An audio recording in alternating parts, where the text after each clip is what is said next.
The top stories tonight in Y News. President Ferdinand Marcos Jr. meets with Chinese President Xi Jinping at the Asia-Pacific Economic Cooperation CEO Summit in Thailand. The Metropolitan Waterworks and Sewerage System approves water rate increase requested by water concessionaries. The Bureau of Immigration ICE to check the travel history of suspended Bucca Chief Gerald Bantag and Bureau of Corrections Deputy Secretary Officer Ricardo Zulueta.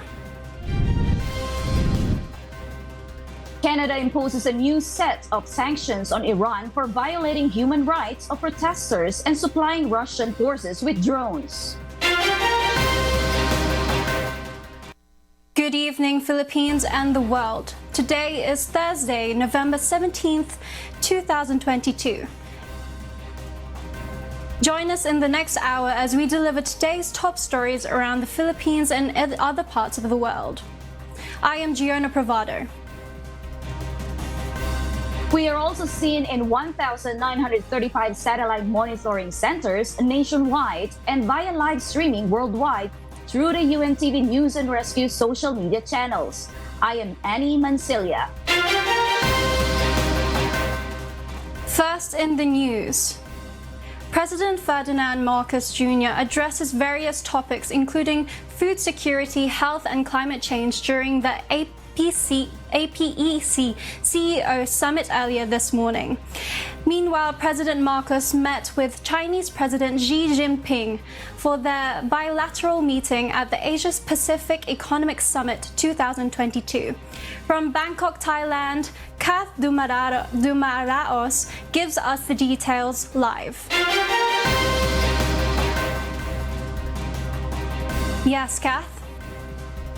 Giona, President Ferdinand Marcos Jr. tackled three topics during his opening remarks for the Asia-Pacific Economic Cooperation or APEC CEO Summit, including climate change, food security, and health.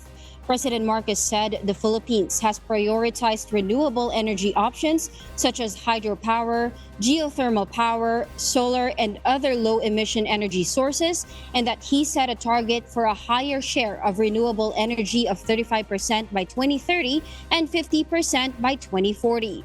This will address one of the key challenges that impacts the global economy, which is climate change. The chief executive also pressed on the issue about food security by improving the local agricultural supply chain. He also said that the pandemic response should be strengthened globally. Continue to reinforce global health systems, not only against new and emerging variants of COVID, but also against other infectious diseases that may emerge. The global economy simply cannot afford another crippling series of lockdowns and travel bans that deflate consumer confidence, dampen the recovery of tourism, and derail the stability of global markets. During the president's meeting with Thai conglomerate CP Group, a $2 billion investment has been pledged by the company. CP Group has promised to make additional investments in the Philippines, including aquaculture, rice, and swine production. Meanwhile, President Marcos met with President Xi Jinping and discussed various topics such as trade and investment and strengthening the ties between the two countries. As of the moment, Giona, we are waiting for the official statement from Malacanang if the two leaders have discussed the issues regarding the South China Sea. The bilateral meeting was held at Mandarin Oriental Hotel here in Bangkok. In other news, more APEC leaders arrived today here in Bangkok, Thailand, including New Zealand Prime Minister Jacinda Ardern, Japanese Prime Minister Fumio Kishida, Korean Prime Minister Han Duck-soo, Canadian Prime Minister Justin Trudeau, and Chinese President Xi Jinping. The world leaders will attend the gala dinner at the Royal Thai Navy Conference Hall tonight. Giona? Thank you, Kath Dumaraos from Thailand. Former National Task Force to End Local Communist Armed Conflict spokesperson Undersecretary Lorraine Badoy stressed she did not threaten Manila Regional Trial Court. Judge Marlo Magdoza Malagar. Dante Amento tells us why. Manila Regional Trial Court Judge Marlo Magdusa Malagar allegedly erred over his decision last September 21, 2022 not to declare the Communist Party of the Philippines New People's Army or CPP-NPA as terrorist organization.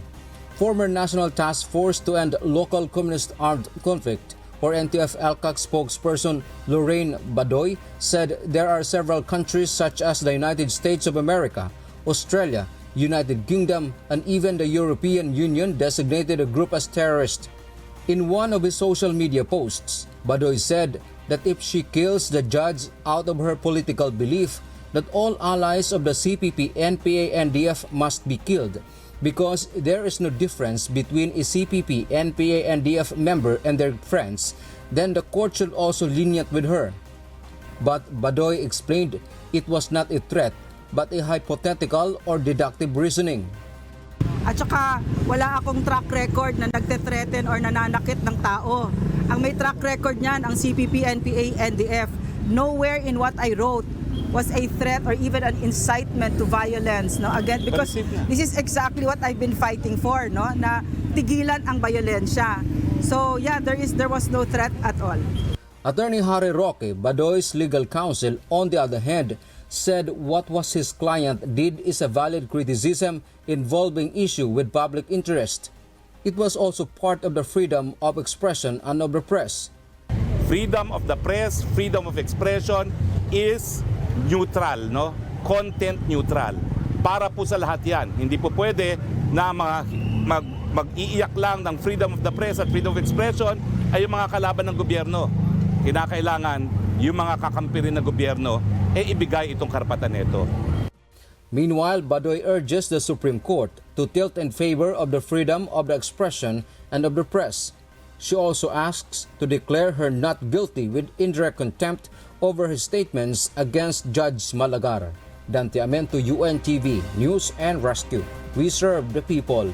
We give glory to God.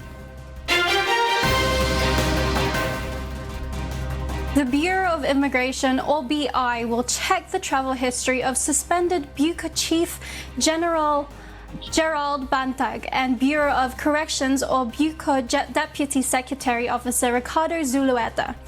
This is to determine whether they are still in the country. So far pa wala pa po tayong information about that, but we will double check po with our records and inform the appropriate authorities with regards to their travel history. Bantag and Zulueta are the alleged masterminds in the killings of the broadcaster Percy Lapid and June Villamore. In the recent interview with UNTV, Bantag's lawyer, attorney Rocky Thomas Balisog, disclosed that his client is not hiding and they will face the charges against him. The Maritime Industry Authority will submit a documentation report regarding the actions taken by the government to comply with the international standards set by the Standards of Training, Certification, and Watchkeeping for Seafarers. However, marine groups call on government agencies to have a backup plan. Irene Cirudo will tell us why. The government should be ready in case the Philippines will no longer be under the whitelist of International Maritime Organizations or IMO. Countries under the IMO whitelist are those compliant with the standards of training, certification, and watchkeeping for seafarers. During a hearing of the House Committee on Overseas Workers Affairs, marine groups said that the government should have a backup plan. This is to ensure the jobs and livelihood of Filipino seafarers abroad. So what we want sana is for us to also, as a parallel effort, have a plan B. There are many ways of skinning the cat to ensure that the employment of Filipino seafarers will continue not only on European flag vessels, but on all flags. The IMO Maritime Safety Committee will decide on whether the country will still remain in the whitelist in June 2023. Employability should not be affected. The supply chain, the time by sequence should not be affected. Number 3, our niche, the good name that the Filipinos have on board our international flagships and to the whole world, to our foreign principals. According to Marina, if the country will be removed from the whitelist, around 600,000 Filipino seafarers will be affected. More stringent port state inspections will also be imposed on Philippine-flagged ships. Based on the evaluation conducted by the international experts, there are 15 non-conformities in the Philippines. Key areas include implementation of education, training, and assessment standards. Despite this, Marina assured they will be able to submit the documentation report in November. Yun actually yung targets natin na mahabol tayo sa November. But then dahil nga po sa kulang tayo sa time, we requested na sana by June next year maisama na tayo sa discussion sa Maritime Safety Committee na mas kasama na tayo sa whitelist. The Department of Migrant Workers, meanwhile, believe it is better to focus on the Philippines' compliance with the international standard instead of preparing for a backup plan. However, the department said it is already coordinating with other government agencies to prepare for any outcome. Eileen Cerudo, UNTV News and Rescue. We serve the people, we give glory to God. Canada has imposed a new set of sanctions on Iran for violating human rights of protesters and supplying Russian forces with drones. Paul Gachalian will tell us live.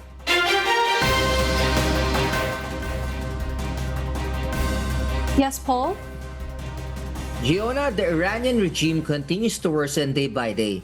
Canada's Minister of Foreign Affairs, Melanie Joly, says as they continue to defy the appeals of their citizens and the international community.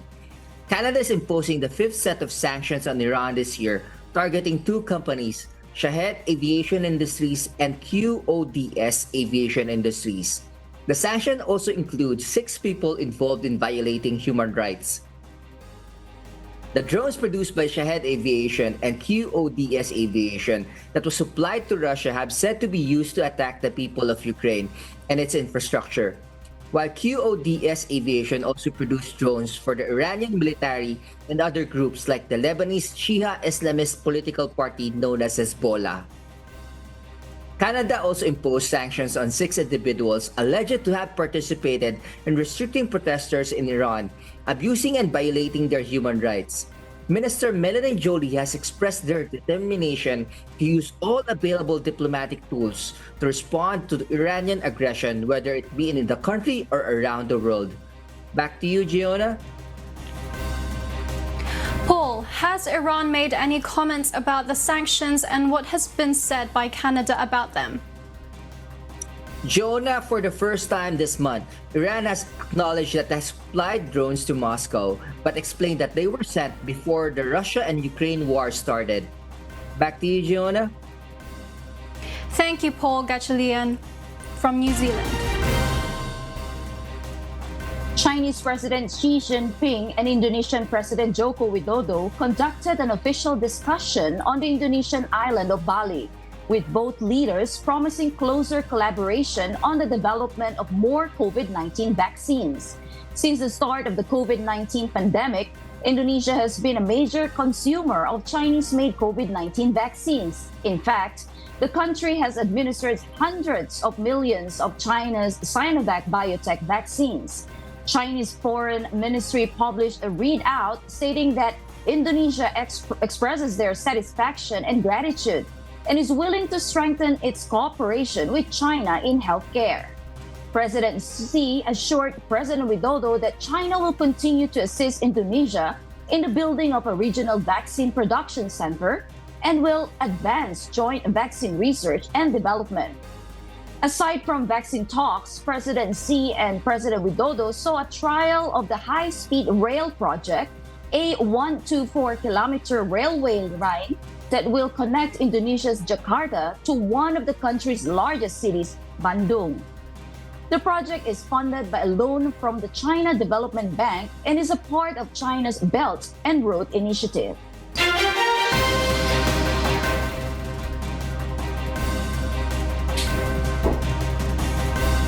Metropolitan Manila Development Authority and Interagency Council for Traffic intend full visibility of traffic law enforcers to avoid traffic and to ensure safety of passengers this holiday season. JP Nunez reports.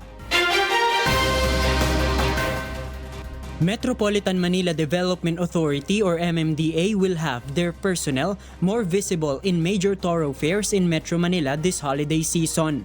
As of today, MMDA Acting Chairman Romando Artes already extended the duty of MMDA personnel up to 12 midnight, which is 2 hours more than their regular duty. This is in response to adjustment of mall operating hours in Metro Manila and the expected influx of mall goers and passengers during holiday season. Meanwhile, the Interagency Council for Traffic or IAC is already implementing 24/7 duty of their personnel in the EDSA carousel. Sa totoo lang naman ang IAC 24 oras na yan, 24/7 na po tayo dyan. Kahit noong bago pa ho mag-undas. So lahat po na istasyon natin dito sa EDSA busway ay natatauhan na po natin yan. IAC Chief Charlie Del Rosario said the agency is committed to ensure the safety of passengers, especially that the EDSA carousel will start its 24/7 free ride starting December 1. Inaasahan po natin na magiging deterrent po ito sa mga taong may mga balak na hindi po dapat or maaring makasakit sa mga gumagamit ng pampublikong sasakyan. They will be coordinating with the other transport agency for the augmentation of personnel which will be deployed in EDSA busway and other areas in Metro Manila. As of today, the deployment of IAC is composed of personnel from Philippine Coast Guard, PNP Highway Patrol Group, and traffic law enforcers from MMDA. JP Nunez, UNTV, News and Rescue. We serve the people, we give glory to God. Onion farmers appeal to the Department of Agriculture or DA not to import onion and just wait for the harvest season. Israel Riguayal and chairman of the Bonedna Multipurpose Corporation said they have already planted 80 hectares of onion and mostly are in Nueva Ecija. Kung papayagan kasing dumating ang imported, sigurado darating yan doon po sa month ng mga January. Na kung saan itong buwan na ito na po yung simula po na kami po ay humaharvest. Kami naman po ngayon ang tatamaan na malaki. Sa ngayon po kasi nakikita po namin na ang sibuyas ay mayroon pa po sa mga cold storage. Kaya nga lang po marami mga traders na nagsasamantala na ayaw po magpawala ng kanilang sibuyas. Kaya po ngayon nagkakaroon ng shortage, artificial shortage. Importation will affect the harvest season that is expected to start by next month. He said that there is still enough supply of onion in cold storages. DA said last Tuesday that they will recommend importation of onion to the President Ferdinand Marcos Jr. if necessary. The prevailing retail price of onion in Metro Manila markets is now at 280 pesos per kilogram. The United States of America is eyeing to build 5 more military facilities in the Philippines. This is in addition to the 5 others that are currently undergoing construction. Leia Ilagan tells us why. The Department of National Defense or DND ensured that the military facilities the United States is planning to build in the Philippines are not military bases. DND OIC Undersecretary Jose Faustino Jr. said it will be used as training facilities, humanitarian assistance and disaster response facilities and warehouses. These are for HADR, mostly HADR, and for training facilities where we house like contingents, if we have Baligatan exercises like this one, operation centers. These are the facilities that are being built. Nothing of course, based on our constitution, bawal naman ang nuclear, nothing of that sort. Yung mga weapons of mass destruction, definitely not. We will not allow it. And these facilities are Philippine-owned. And if the Americans use it, they have to ask permission from us before they could use that. So it is owned by the Philippines. The additional military facilities in the Philippines under the Enhanced Defense Cooperation Agreement or EDCA are planned to build in Cagayan and 1 each in Isabela, Zambales, and Palawan. Undersecretary Faustino Jr. adds, the sites are in addition to the 5 previously approved sites currently undergoing construction. These are located in Basa Air Base in Pampanga, Fort Magsaysay in Nueva Ecija, Antonio Bautista Air Base in Palawan, Benito Ebren Air Base in Mactan, Cebu, and Lumbia Air Base in Cagayan de Oro. Previously, you already have 5 EDCA Green 2 locations, and there are ongoing projects now. And for the next 2 years, the concentration will be on the completion of the projects within EDCA. During the last MDB-SEB held in Hawaii, there were some additional EDCA sites being considered. Faustino also stressed that the proposal will have to go to a process. Of course, we have to consider some constitutional provisions, some of our national laws, before we could go into that. So right now, we forwarded to the DFA, Department of Foreign Affairs, their comments regarding the additional EDCA sites. The establishment of additional EDCA sites was discussed during the Mutual Defense Board Security Engagement Board meeting attended by Undersecretary Faustino and U.S. Defense Secretary Lloyd Austin III in Hawaii last September. Leia Ilagan, UNTV, News and Rescue. We serve the people. We give glory to God. In a historic launch, Artemis I Mission of National Aeronautics and Space Administration, or NASA, finally took flight after months of anticipation. For the first time since 1972, when humans have last set foot on the moon, a spacecraft was launched by the NASA in a milestone event to pave way for returning astronauts to the lunar surface. The Orion spacecraft was attached to the top of the Artemis I rocket, which then broke away when it reached space. Although Orion is designed to carry humans, the passengers of the launch spacecraft were mannequins as it was a test mission. This is to ensure they gather vital data to help future live crews. More than 9 hours into Orion's journey on Wednesday morning and around 57,000 miles away from Earth, the Orion spacecraft was able to share its first view of our planet. After 8 hours of its launch, Orion encountered the outbound trajectory correction burn which ensures the spacecraft stays on the right path. This burn allows for the spacecraft to closely approach the moon by November 21, then entering a distant retrograde orbit on November 25. By next week, Orion will come close to the surface of the moon within 60 miles or 96 kilometers. According to NASA, Orion may be the spacecraft designed for humans to go the furthest from Earth, as it is expected to log roughly 1.3 million miles. Orion's journey will come to an end in about 25.5 days and will make its way back home. The capsule is scheduled to drop off in the Pacific Ocean and be hauled by recovery teams on December 11. A missile struck Poland on November 16 near the borderline of Ukraine, suspecting that it was fired from Russia. This raised fears internationally whether a war will spill across the border. However, the North Atlantic Treaty Organization, or NATO, these concerns and confirmed that it was likely a missile fired from the Ukraine Air Defense Unit. From London, United Kingdom, here's Joanna Ochoa to tell us why. The details live. Yes, Joanna? Annie, the military alliance NATO, or North Atlantic Treaty Organization, said the missile that struck Poland was an S-300 rocket made in the Soviet Union. It was likely a stray fired by Ukraine's air defenses and not by the Russians.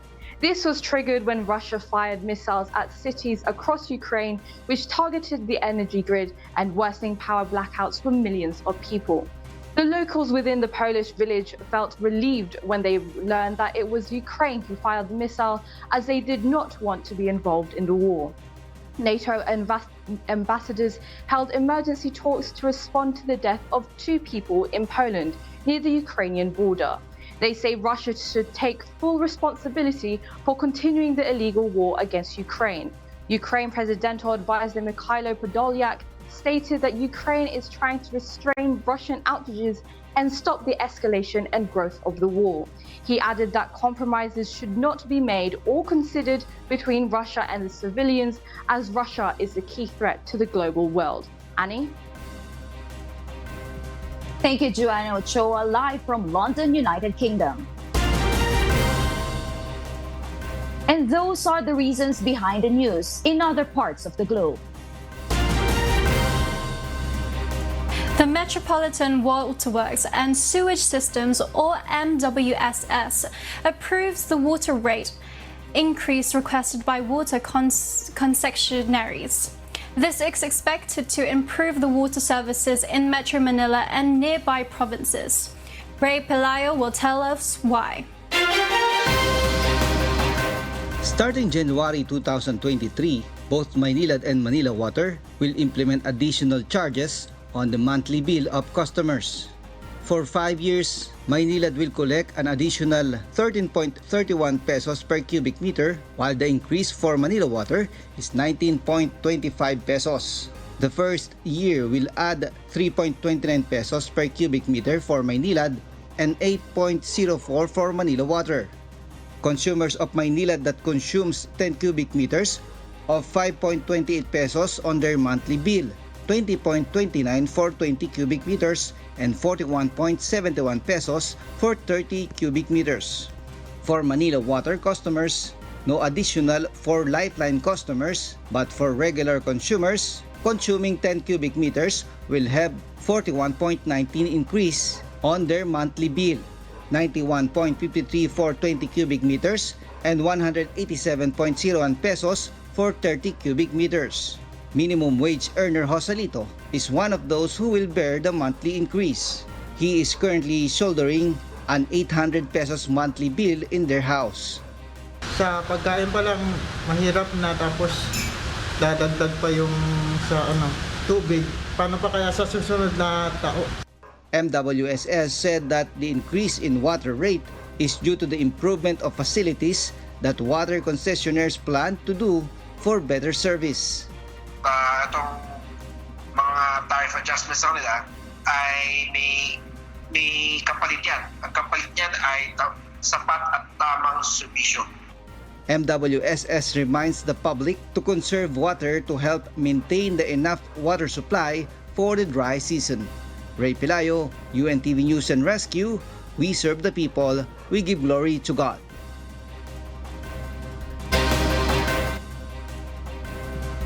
Both Maynilad amid the pandemic caused by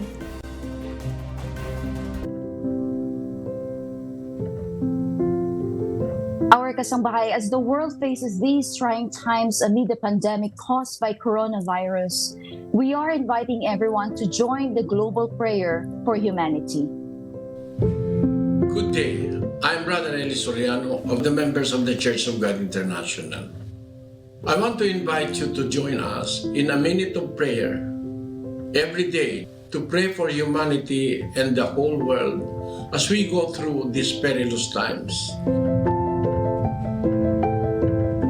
While safety measures like washing of hands and strengthening of our immune systems may help us through this horrible predicament, there is still no precaution or cure more powerful than God's mighty intervention.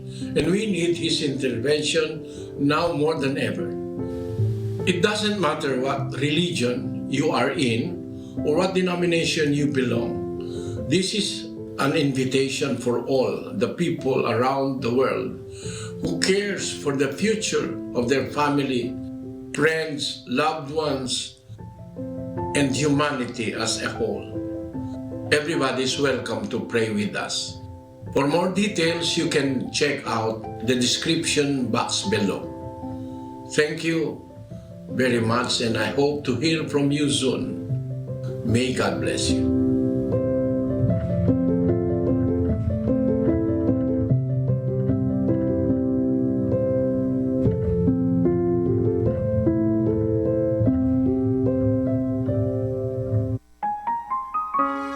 And before we close, we will leave you with the word, giving glory to God from the book of Psalms, chapter 34, verse 14. It says, "Depart from evil and do good, seek peace and pursue it."